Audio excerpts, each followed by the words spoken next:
سبحان الذي أسرى بعبده ليلا من المسجد الحرام إلى المسجد الأقصى الذي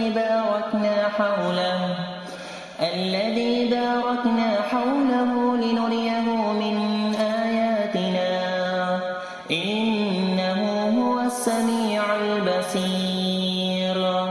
وآتينا موسى الكتاب وجعلناه هدى لبني إسرائيل ألا تتخذوا من دوني وكيلا ذرية من حملنا مع نوح إنه كان عبدا شكورا.